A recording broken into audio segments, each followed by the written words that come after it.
Yan. So, day 2 sa atin ng ating ibon. Ito. Patukay natin siya ng plier mix, tapos bigyan natin ng Bitmin Pro.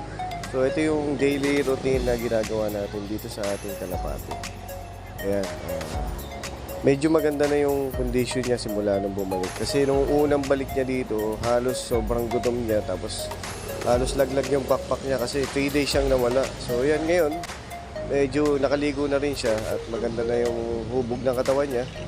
So bukas abangan nyo, palilipa rin uli natin siya siguro by morning. Samahan nyo ako sa paglipad niya uli. At sana makabalik uli siya. Kinokondisyon muna natin siya bago natin siya uli palipa rin. Maganda na siya tumuka. Halos yung isang meal na umaga, yan, yung binibigay natin, halos ubos lagi yan. Tapos pinagpapahinga muna natin siya. Ayan. Kaya maganda na uli yung kondisyon ng ibon. Hindi na siya yung laglag ang pakpak nung hindi kagaya nung unang dating niya. Ayan, medyo mailap siya.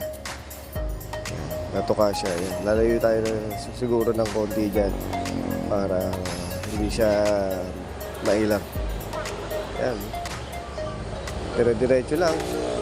So bukas samahan nyo ako guys sa paglipad ng ating ibon para makita natin yung kondisyon niya kung gano'n siya kalakas uli. Tapos tingnan natin kung makakauwi uli siya. Sana naman makabalik siya sa ating Ayan, actually yung bahay niya is double cage lang. Diyan siya natutulog. Pero sa gabi nandun siya sa aviary kaya sanay siya sa tunog ng ating African lovebirds. So yan. Nag-iisa na lang siya, hindi pa, as of now, hindi pa nabalik yung kanyang kasama, yung babae. Kaya siya muna, sana bukas paglipad niya, makita niya at sunduin niya kung nasan man yung kapartner niya dati. Maganda na kondisyon ng ating ibon. Yan, lakas siyang tumuka.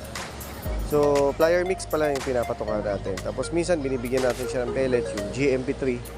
Yan, meron ang nilalagay natin sa tubig, yung Bitmin Pro, minsan yung essential vitamins. So, sobrang ganda ng mga vitamins niya. Nung before nag-alaga ako ng kalapati, grade 6 ako, wala pang mga vitamins, halos tubig lang. Tapos hindi pa maganda mga patuka. Ngayon, ang gaganda ng mga patuka ng kalapati. Sobrang ganda mag-condition. Kaya nakakatuwa rin pala mag-alaga uli ng kalapati. Kahit nag-iisa siya, yan, alagaan natin siya. Samahan nyo ako sa paglipad nito bukas para ibibideo ko din ng kung paano siya rumonda bukas umaga. Tingnan natin kung makakauwi ba siya o magpa-flyby na naman siya. Yan lang guys. Yan. Tingnan natin tomorrow. See you guys. Maraming salamat. Bye bye.